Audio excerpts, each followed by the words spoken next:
ठरलं तर मग या मालिकेच्या पुढील काही येणाऱ्या भागांचे अपडेट आपण आपल्या आजच्या या व्हिडिओमध्ये जाणून घेणार आहोत। चला तर मग मित्रांनो, अजिबात वेळ वाया न घालवता सुरुवात करूया आपल्या आजच्या या व्हिडिओला। तर आता आपण पाहिलेलं आहे की अर्जुन आणि सायली ह्या दोघांनी मिळून बाबूकडनं आता कबुली जबाबसुद्धा घेतलेला आहे की तो अपघात बाबूनेच घडवून आणला होता आणि बाबूला ती सुपारी दिली होती महिपतने, आणि महिपतबरोबर आणखीन एक व्यक्ती होती ज्याने बाबूला ती सुपारी दिली होती असं आता बाबूने अर्जुनला सांगितलेलं असतं। तो सांगत असतो की आता मला साहेब तुम्ही दुसरीकडे कुठे घेऊन जाऊ नका। अहो, जर त्या महिपतला कळालं ना की मी जिवंत आहे तर तो मला जिवंत सोडणार नाही, माझ्या जीवाच्या पाठी लागेल तो। मी तुमच्यासमोर हात जोडतो, पाया पडतो हवं तर तुमच्या, पण प्लीज माझ्याबद्दल दुसरं कोणालाही सांगू नका। अहो, कसा बसा पनवेलमधनं लपत छपत वाचून मी इथे तुळजापुरापर्यंत पोहोचलो आणि देवी आईची सेवा करू लागलो जेणेकरून माझ्यापर्यंत कधी कोणी पोहोचूच नये। आता जर तुम्ही काही सांगितलं तर मग मात्र सगळी गडबड होऊन जाईल, गोंधळ होईल। त्यावर सायलीलासुद्धा आता ही गोष्ट पटते। मग सायली अर्जुनला म्हणत असते, अहो मी काय म्हणते, आपण बाबूबद्दल कोणाला बाहेर बोलायला नको आणि याला पोलीस स्टेशनमध्ये सुद्धा सध्या घेऊन जायला नको, कारण जर आपण याला पोलीस स्टेशनपर्यंत नेलं किंवा इतर कुठेतरी घेऊन गेलो ना तर कदाचित महिपतपर्यंत ही माहिती पोहोचेल। आधीच एकतर महिपत चवताळला आहे, तो आपल्यावरती रागावला आहे। मग जर त्याला हे कळलं की या सगळ्यात बाबूसुद्धा जिवंत आहे तर तो याच्यासुद्धा जीवाच्या मागे लागेल। त्यामुळे आपल्याला याला म्हणजे आपल्या ताब्यातही ठेवायला लागेल आणि इथेही ठेवून चालणार नाही आणि पोलिसांकडे नेता येणार नाही। काहीतरी वेगळी जागेवरती याची सोय केली पाहिजे। त्यावर अर्जुन म्हणतो, कुठे घेऊन जायचं याला? त्यावर सायली म्हणते, आपण याला आपल्या घरीसुद्धा नेऊ शकत नाही, कारण जर याला आपण आपल्याबरोबर घरी नेलं तर प्रिया तिथे आपल्यावरती लक्ष ठेवायला सतत असतेच। प्रियाच्या नजरेतून हा सुटणार नाही आणि एकदा का जर हा प्रियाच्या नजरेस पडला तरी मग मात्र सगळ्यांनाच समजून जाईल। त्यामुळे आपण दुसरीकडे कुठेतरी याची व्यवस्था करूया, काय करता येईल असा विचार आता अर्जुनही करत असतो, सायलीही करत असते। त्या दरम्यान आता अर्जुनला एक उत्तम कल्पना सुचते। मग अर्जुन सायलीला म्हणतो, बायको माझ्याकडे एक ठिकाण आहे। सायली विचारते, कुठलं? त्यावर अर्जुन म्हणतो, आपण एक काम करू शकतो, आपण याला चैतन्याच्या घरी ठेवू शकतो। चैतन्याचं घर हे याच्यासाठी सध्या सगळ्यात जास्त सेफ ठिकाण आहे। चैतन्याच्या घरी तसंही तो एकटाच राहतो, कोणीही बाकी माणसं राहत नाही। आणि तुला आठवतं आहे ना, याआधीसुद्धा आपण मधुभाऊंच्या केसमध्ये ते साक्षीने माझा एक सावत्र भाऊ आहे असं सांगितलं होतं, तेव्हा आपण त्या माणसाचे पुरावे मिळवले होते आणि तेव्हा कसं आपण त्या माणसाला चैतन्याच्या घरी ठेवलं होतं। आतासुद्धा आपण तसंच करायचं, आपण या माणसालासुद्धा चैतन्याच्याच घरी ठेवायचं। चैतन्याच्या घरी जर हा राहिला तर कोणाला कळणार नाही। तुला काय वाटतं, पटतंय का तुला माझं म्हणणं? त्यावर मग आता सायली जरा 5-2 मिनटं विचार करते। अर्जुन म्हणतो, बायको आपल्याकडे दुसरा काहीच पर्याय नाही आहे गं सध्या। त्यावर मग सायली म्हणते, ठीक आहे, तुम्ही म्हणताय ते योग्य आहे। तसंही चैतन्य भाऊजींच्या घरात दुसरं कोणी राहत नाही, त्यामुळे चैतन्य भाऊजींच्या घरात हा लपलेला कोणाला कळणारसुद्धा नाही आणि आपलं कामसुद्धा होईल, हा आपल्या ताब्यातही राहील। मग एक काम करूया, आजच आपण चैतन्य भाऊजींबरोबर यांना त्यांच्या घरी पाठवून देऊया। पण मग एक काम करा, तुम्ही ताबडतोब चैतन्य भाऊजींना कॉल करा आणि त्यांना लगेचच इकडे बोलवून घ्या आणि याला पहिला त्यांच्याबरोबर पाठवून द्या, नाहीतर हा आपली नजर चुकवून कुठेतरी पळून जाईल। त्यावर अर्जुन म्हणतो, नाही बायको, हा आता पळून वगैरे कुठेही जाऊ शकणार नाही आहे, याची खबरदारी मी बरोबर घेईनच। आणि राहिला प्रश्न चैतन्याला इकडे बोलवण्याचा, तर बायको चैतन्याला आपण इकडे बोलवायला नको। अगं आता तसं ना असं आपलं तुळजापुरातलं जे काम होतं म्हणजेच लग्न ते तर झालेलं आहे आता। मग रुद्रप्रताप आणि गिरिजाचा निरोप घेऊया आणि आपण दोघं इकडनं निघूया आणि आपल्याबरोबरच या नरधामाला घेऊन जाऊया। चैतन्याबरोबर पाठवताना मला जरा रिस्क वाटते, नाही म्हणजे चैतन्य याला व्यवस्थित घेऊन जाईलच गं, पण हा जर महिपतसारख्या माणसाच्या तावडीतून सुटून इथपर्यंत येऊ शकतो आणि एवढी दिवस राहूही शकतो, तर मग कशावरून हा चैतन्याला चकवा देणार नाही? त्यावर सायली म्हणते, हो तुमचं अगदी बरोबर आहे, तुम्ही म्हणताय तसंच करू, आपण याला आपल्याबरोबरच घेऊन जाऊ। मग सायली आणि अर्जुन त्या माणसाला म्हणजेच आता बाबूला सांगतात की बाबू गुपचूप इथे दडून राहायचं, आम्ही येईपर्यंत इकडनं हलायचं नाही। जर इकडनं बाहेर कुठे निघालास आणि पडलास ना तर आम्ही महिपतला ही गोष्ट स्वतःच सांगू की तू जिवंत आहेस। आणि मग महिपत तुला त्याबरोबर बाबू म्हणतो, नाही नको, मी असं काहीही करणार नाही, प्लीज मी हात जोडतो तुमच्यामोरं, पाया पडतो, पण माझं ऐका, महिपतला ही गोष्ट कळू देऊ नका की मी जिवंत आहे। त्याबरोबर अर्जुन म्हणतो गुड. आणि मग आता सायली आणि अर्जुन त्याला एका ठिकाणी लपवतात आणि गिरिजा आणि रुद्रप्रतापकडे येतात. त्यांचा निरोप घेतात, सुखी संसारासाठी, सुखी आयुष्यासाठी त्यांना शुभेच्छा देतात. आणि मग ते दोघंजण आता तिकडनं निघायला लागलेले असतात. आता मग ते दोघंजण इकडे थेट डायरेक्ट चैतन्याच्याच घरी येतात आणि चैतन्याला आता अर्जुन सर्व प्रकार समजून सांगतो. चैतन्य म्हणतो, अरे डोंट वरी अर्जुन यार, राहू देत की याला माझ्याबरोबर. तसंही एवढे दिवस मला कंपनीसाठी कोणी नव्हतंच, एकटाच राहतो मी, मलासुद्धा बोर होतंयच की. काय मग बाबू काका येत आहे ना माझ्याबरोबर माझ्या घरी, आपण माझ्या घरी राहूया. आणि अर्जुन तू काही काळजी करू नको, ह्या बाबूची चांगली खातिरदारी करतो मी, हा मला चकवा देऊन पळून वगैरे काही जाऊ शकणार नाही आहे, मी याच्यावरती अगदी बारीक लक्ष ठेवेन. त्याबरोबर अर्जुन म्हणतो, हो ते तर तुला करावंच लागेल, कारण महिपतसारख्या माणसाला चकवा देऊन जर हा पळून येऊ शकतो तर मग आपल्याला जास्त काळजी घ्यावी लागेल.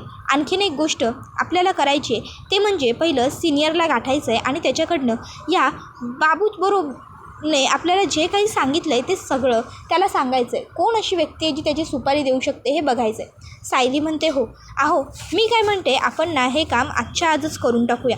आपण निघायचं का आता इकडनं, आपण घरी जाताना आधी त्यांच्याकडे जाऊया आणि मग तिकडनं घरी जाऊया. त्यावर अर्जुन ठीक आहे म्हणतो. सायली आणि अर्जुन रविराजच्या घरी पोहोचतात. रविराजला बाबूने सांगितलेला सर्व प्रकार सांगतात आणि कोणी शत्रू आहे का तुमचं असं विचारतात. त्यावर मग रविराज काका म्हणतात की नाही रे, माझं कोणाबरोबरही हे असं शत्रुत्व नव्हतं की ते इतकं गंभीर असेल आणि तो डायरेक्ट माझ्या घरादाराच्या, माझ्या कुटुंबाच्या, बायकोच्या, मुलीच्या जीवावर उठेल. नाही, असं माझं कोणतंही शत्रुत्व नव्हतं. खरंच माझ्याशी उलट लोकांचं चांगलं जमायचं, एक उत्तम वकील म्हणून लोकांचं माझ्याबरोबर पटायचं. त्यावर सायली म्हणते, तेच तर ना रविराज काका, कधी कधी काही लोक असे असतात ज्यांना आपलं चांगलं सुरू असलेलं बघवत नाही. असं कोणी तुमच्या बाबतीत होतं का? किंवा तुम्ही कधीतरी गुंडांच्या केस वगैरे लढला असाल, म्हणजे एखाद्या गुंडाच्या विरोधात कधी लढला असाल, तो गुंडा किंवा एखादा राजनेता किंवा आणखीन कोणी. तसं चैतन्य म्हणतो, किंवा तुमच्यावर जळणारा एखादा जुना वकील वगैरे कोणी होता का? त्याबरोबर रविराज काका म्हणतात, नाही म्हणजे तसे फारसे कोणी नव्हते, पण 2 वकील होते, एक सावरकर आणि एक पवार. हे 2 वकील माझ्यावरती जळायचे. आणि राहिला प्रश्न गुंडांच्या वगैरे केसचा, तर मी अशा केस लढलो आहे खरं, पण आता त्याचा माझ्याकडे फारसा काही रेकॉर्ड नाही आहे. नाही म्हणजे फाईल्स ठेवल्या आहेत मी अजून, त्या फाईल्स सगळ्या काढाव्या लागतील आणि चाळाव्या लागतील. अर्जुन म्हणतो, सिनियर प्लीज तेवढं काम करशील आजच्या आज. त्यावर रविराज काका म्हणतात की हो मी करतो. मग आता रविराज काका ते सगळं चाळतात आणि अर्जुनला म्हणतात की उद्या मी सुद्धा तुमच्याबरोबर येतो. त्यावर अर्जुन म्हणतो, ठीक आहे ठरलं, तर मग उद्या तू, मी, सिनियर, चैतन्य आणि सायली 4 जण मिळून प्रश्न विचारूया त्या बाबूला आणि कोण होता तो माणूस ते शोधून काढूया. तर दुसरीकडे आता इकडे प्रियाने आणि नागोबाने इकडे महिपतच्या डोक्यामध्ये बांबू मारलेला असतो आणि आता महिपतला बेशुद्ध केलेला असतो. त्यानंतर मग आता प्रिया नागोबाला म्हणते, आपण एक काम करू, आपण याला याच्याच गोडाऊनवरती बंद करून ठेवू. नाही म्हणजे जर आपण याला दुसरीकडे कुठेतरी नेऊन बंद वगैरे करून ठेवण्याचा प्रयत्न केला ना, तर आधीच पोलीस महिपतच्या मागावर आहेत. पनवेलमध्ये आपण कुठेही याला दडवला तरी पोलिसांना सहज हा सापडेल. त्यामुळे आपण याला याच्याच एखाद्या आउट हाऊसमध्ये किंवा याच्याच एखाद्या गोडाऊनमध्ये किंवा म्हणजे कुठेतरी असं ह्याच्याच ठिकाणी ठेवूया. त्याबरोबर मग आता नागोबा म्हणतो, ठीक आहे आपण ज्या ठिकाणी सायलीला ठेवलं होतं तिथेच याला ठेवूया. मग आता ते 2 जण महिपतला तिकडे घेऊन जातात आणि बांधून ठेवतात. त्यानंतर मग आता प्रियावरती महिपतच्या खाण्यापिण्याची जबाबदारी आलेली असते. आता प्रिया दुसऱ्या दिवशी महिपतसाठी टिफिन घेऊन चाललेली असताना अश्विन तिला बघतो आणि अश्विन तिला म्हणत असतो, तन्वी हे काय गं, अगं काल तर तू लग्नावरनं जाऊन आलीस ना आणि आता अशी पुन्हा बाहेर निघालीस, काय चाललं आहे काय तुझं, कुठे चालली आहेस आता तू पुन्हा? त्याबरोबर ती म्हणत असते, अरे असं काय करतोयस, बघ ना हातामध्ये मी पिशवी घेतली. ॲक्च्युली काय आहे ना, मी तुळजापूरला गेले होते तर आई भवानीचं दर्शन घेऊन आले आणि मग आता विचार करते हा जो प्रसाद आणला आहे तो मंदिराबाहेर जे गरीब बसलेले असतात त्यांना दान करते, कारण तसंही माझ्या हातचा प्रसाद आपल्या घरात तर कोणी घेणार नाही. त्यावर मग अश्विन म्हणतो, बरं ठीक आहे जा तू जाऊन ये, नाहीतर मी एक काम करतो, मी सुद्धा तुझ्याबरोबर येतो, आपण जोडीने दान करूया. त्यावर प्रिया म्हणते, अरे नाही नको अश्विन, अरे प्रत्येक वेळी माझ्या कामांसाठी तुझा वेळ वाया घालवण्याची ना मुळात काही गरजच नाही आहे.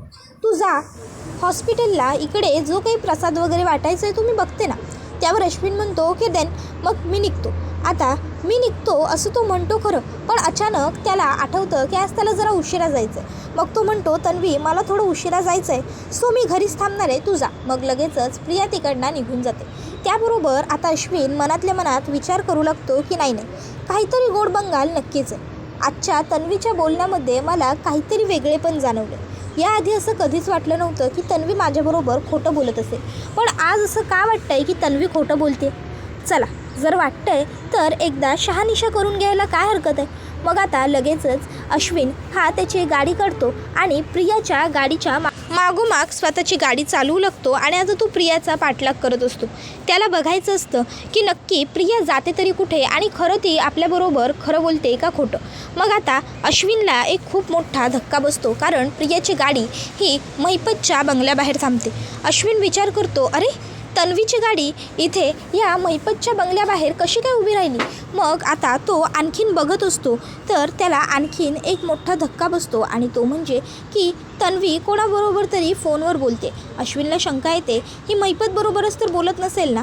तर आता इकडे प्रिया ही फोनवर नागराजबरोबर बोलत असते आणि ती आता नागराजला म्हणत असते, नागोबा काका विसरताय का तुम्ही, महिपतसाठी घरनं जेवण आणण्याची जबाबदारी जरी माझी असली तरी त्याला ते खाऊ घालण्याची जबाबदारी तुमची आहे. त्यामुळे लवकरात लवकर अगदी ताबडतोब तुम्ही इकडे हजर झालात ना तर ते बरं होईल.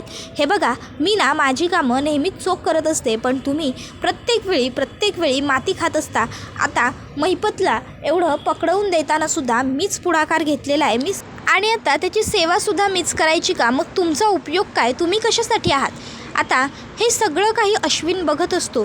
अश्विनला विचार पडत असतो की तन्वीचं नक्की चाललं आहे काय. तन्वी इथे महिपतच्या बंगल्याबाहेर काय करते आणि ती माझ्याबरोबर खोटं का बोलली असेल की ती मंदिरात चालली आहे म्हणून, आणि इथे ती फोनवर कोणाशी बोलते आहे, कोण भेटायला येणार आहे तिला. इतक्यात आता अश्विनला समोर आलेला नागोबा दिसतो. आता नागोबा हा म्हणत असतो, हे बघ तू ना जास्त बोलत जाऊ नको, आणि तुला मी सांगितलं होतं ना की मी येतोय म्हणून, मग एवढे सतत फोनवर फोन करण्याची तुला गरज काय होती. उगाच तू ना जास्त नाटकं करत जाऊ नकोस प्रिया. नाही, तू आहेस खोटारडी, खोटं बोलण्यात एक नंबर माहीर, पण माझं तसं नाही आहे. मला ना खोटं बोलताना एकदा नाही 10 विचार करावा लागतो, कारण माझी ती बावळट बायको हल्लीकडे चतुर बायको बनण्याचा प्रयत्न करते आणि ती माझ्यावरती लक्ष ठेवून असते. आता मग मात्र अश्विनला खूप मोठं आश्चर्यच वाटतं की अरे तन्वीचं ठीक आहे, समजा तन्वी इथे आली होती, पण नागराज काकांचं इथे काय काम. नागराज काका इकडे कशाला आलेत. काय करू, जाऊन बोलू का या दोघांशी. नाही नको, आत्ता जरी मी तन्वीला जाऊन विचारलं तरी मला ती खरं सांगेल असं मला वाटत नाही. एक काम करतो, तन्वी माझ्याबरोबर किती खरं बोलते ते आज मी जाणूनच घेतो. आणि मग आता अश्विन काय करतो, अश्विन काहीही न बोलता तिकडनं घरी निघून येतो. आणि मग तन्वी म्हणजेच प्रिया घरी आल्यावर तो तिला विचारतो, तन्वी तू कुठे गेली होतीस. त्यावर मग आता ती म्हणत असते, अरे अश्विन असं काय करतोयस, मी तुला जाताना सांगून गेले होते ना की मी मंदिरात जाते म्हणून. मंदिरातच गेले होते, मी वेगळीकडे कुठे जाणार. आणि तुझा काय माझ्यावरती विश्वास नाही आहे का. तुला काय वाटतं मी तुझ्याबरोबर खोटं वगैरे बोलते की काय. पण हे बघ, मी तुझ्याबरोबर कधीच खोटं बोलत नाही. अश्विन तुझा विश्वास आहे ना माझ्यावर, तुला माहिती आहे ना मी खोटं बोलत नाही तुझ्याशी ते. आता प्रियाला घाबरलेली असते खरं तर तिला वाटत असतं की खरोखर या अश्विनला माझ्यावर शंका तर आली नाही ना, आणि म्हणून ती आता हे एवढं सगळं अश्विनकडनं कन्फर्म करून घेत असते. आता अश्विन तिला म्हणतो, नाही गं, माझा तुझ्यावर पूर्ण विश्वास आहे खरंच. आणि मग आता अश्विन ठरवतो की नाही, आता तन्वीवरती बारीक लक्ष ठेवायचं. मला कळायला हवंच की तन्वी कुठं जाते, कोणाला भेटते. मग दुसऱ्या दिवशी जेव्हा प्रिया पुन्हा महिपतकडे जायला निघते तेव्हा मात्र अश्विन तर असं दाखवतो की जणू काही त्याचं प्रियावर लक्षच नाही आहे. मग प्रियाला वाटतं की चला बरं झालं, या अति गाढवाचं माझ्यावर लक्ष नाही येते, याचं लक्ष नाही आहे ना तोवरच मी घराबाहेर पडते. जर याने मला जाताना बघितलं तर चांबरं चौकशा करीन. मग प्रिया तिकडनं बाहेर पडते. आता प्रियाला बाहेर पडताना अश्विनचं तर लक्ष तिच्यावर बरोबर असतं. मग जेव्हा आता प्रिया तिकडनं बाहेर पडते, अश्विनसुद्धा लगेचच तिच्या मागोमाग तिकडनं बाहेर पडतो आणि आता तो प्रियाचा पाठलाग करू लागतो. आणि यावेळीसुद्धा आता प्रिया येऊन त्याच ठिकाणी थांबते आणि तिच्याबरोबर नागोबासुद्धा असतो. मग प्रिया ही नागराजला भेटते तर भेटते, वरनं ती आता या ठिकाणीच का भेटते, नक्की हे दोघंजणं इथे भेटून आतमध्ये का जातात, आतमध्ये यांचं काय काम असतं, असे बरेचसे प्रश्न आता अश्विनच्या मनात उद्भवलेले असतात. तर इकडे अर्जुन मात्र आता रविराज काकांना सायलीला घेऊन पोहोचलेला असतो थेट आता चैतन्याच्या घरी गेल्यावर मग आता रविराज काकांनी गुंडांचे वकिलांचे फोटो काढून अर्जुनला दिलेले असतात. ते फोटो आता सायली एक एक करून दाखवायला लागते बाबू ड्रायव्हरला आणि आता ती बाबूला म्हणत असते, हे बघ बाबू, यामध्ये रविराज काकांच्या शत्रूंचे फोटो आहेत. म्हणजे अगदी रविराज काकांवर जळणाऱ्या वकिलांपासून ते रविराज काकांनी कुठल्या गुंडाच्या विरोधात केस लढली असेल तिथपर्यंत सगळ्यांचे फोटो यामध्ये आहेत. आता तू एक काम करायचं, यातला प्रत्येक फोटो मी तुला दाखवणार, तो व्यवस्थित नीट बघायचा आणि यांपैकी तो गुंड कोण होता ज्याने सुपारी दिली होती हे सांगायचं, कळलं? आणि मग आता सायली एक एक करून बाबूला सगळे फोटो दाखवते. बाबू म्हणतो, नाही, यापैकी कोणत्याच फोटोमध्ये तो माणूस नाही आहे. तो माणूस वेगळाच होता, विचित्र होता. त्या माणसाला मी नाही विसरू शकत. त्या माणसाच्या डोळ्यात मला रविराज किल्लेदारांबद्दल स्पष्टपणे किती राग आहे, तिरस्कार आहे, तिटकारा आहे ते दिसत होतं. त्यामुळे रविराज किल्लेदारांना त्याला संपवायचंच होतं हे मला जाणवलं. म्हणून सांगतो, तो हा माणूस नाही. मी त्या माणसाला आणि महिपतला दोघांनाही कधीही विसरू शकत नाही. त्यावर सायली म्हणते, महिपतचं तुला नाव माहिती आहे, मग त्याचं नाव कसं माहीत नाही? त्यावर तो म्हणत असतो, कारण महिपत मला सुपारी देणार होता, तो माणूस नाही. तो माणूस फक्त महिपतच्या बरोबर होता, महिपतचा साथीदार होता.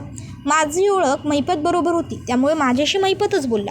मग आता अर्जुन विचारतो की दुसरे कोणी माणसं आहेत का तुझे शत्रू वगैरे, एखादी कोणी व्यक्ती सुट्टी आहे का? त्यावर रविराज काका म्हणतात, नाही रे अर्जुन, खरंच कोणी सुटत वगैरे नाही आहे. आणि खरं म्हणायचं झालं ना तर मला माझे फारसे शत्रू असलेले आठवतसुद्धा नाही आहेत. त्यामुळे मी कसं सांगू की हे सगळं नेमकं कुणी केलेलं असू शकतं ते मला कळत नाही आहे. की म्हणजे मी एवढा चांगला असूनही, लोकांबरोबर एवढं चांगलं वागूनही खरोखर माझ्यासारख्या माणसाचे सुद्धा कोणी शत्रू असू शकतात का? मला तर प्रश्न पडला या गोष्टीचा आणि सुचतही नाही आता. म्हणजे डोक्याने खरं तर काम करणं बंद करून टाकलेलं आहे. जेव्हा मला तू हे सांगितलंस की माझा कोणीतरी शत्रू होता आणि शत्रूने माझी सुपारी दिली, मला तर काही कळतच नाही आहे आणि सुचतही नाही आहे. त्यावर मग अर्जुन म्हणायला लागतो, सिनियर, यू डोंट वरी, तुला जरी सुचत नसलं तरी मला मात्र चांगलं सुचतं आहे. हे सगळं नेमकं कोणी केलं आहे आणि का केलं आहे हे सगळं शोधून काढल्याशिवाय मी गप्प बसणार नाही आहे. या सगळ्याच्या मुळाशी मी नक्की जाणार.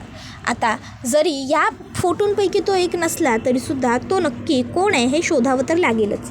कदाचित तो असा असेल जो तुझ्याशी कायम गोड बोलत असेल. म्हणजे ते म्हणतात ना मराठीमध्ये, हत्तीचे खाण्याचे दात एक आणि दाखवण्याचे दात वेगळे, तसा काहीसा प्रकार पण असू शकतो ना.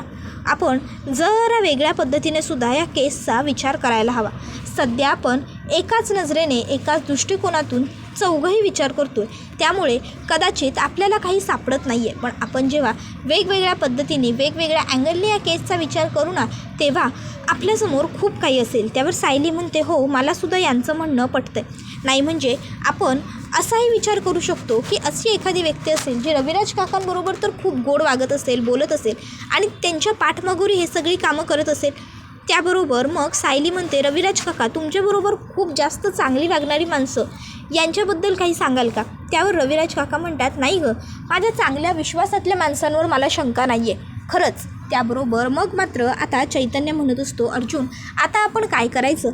नाही म्हणजे ह्या बाबूने आपल्याला एवढं तर सांगितलं की त्या महिपतबरोबर आणखीन एक व्यक्ती होती, पण तिला आपण कसं शोधून काढायचं? कारण आपल्या हातात पर्याय तर काहीच उरत नाही आहेत. उलट फक्त आपल्या हातातली वेळ आणि पर्याय दोन्हीही सुटत चाललेत. काय करता येईल आपल्याला? अर्जुन म्हणतो, ते तर मलाही अजून सुचलेलं नाही आहे, पण नक्की आपण काही ना काहीतरी लवकरच करू. या सगळ्यावर तोडगा उपाय नक्कीच काढला जाईल. त्याबरोबर हा व्हिडिओ इथेच संपतो. व्हिडिओ आवडला असेल तर व्हिडिओला लाईक करा, चॅनलवर नवीन असाल तर चॅनलला सबस्क्राईब करा आणि बेल आयकॉन आठवणीने प्रेस करा, जेणेकरून तुम्हाला पुढच्या प्रत्येक व्हिडिओचं नोटिफिकेशन मिळत जाईल आणि सर्व व्हिडिओंचा आनंद हा अगदी उत्तम पद्धतीने घेता येईल. चला तर मग मित्रांनो, आजच्या पुरतं इथेच थांबूया. पुढचा व्हिडिओ येईपर्यंत या व्हिडिओचा छान पद्धतीने आनंद घेत राहा. तुम्हाला ठरलं तर मग मालिका कशी वाटते ते आम्हाला कमेंट करून नक्की सांगा. टाटा, बाय बाय, धन्यवाद, take care all of you.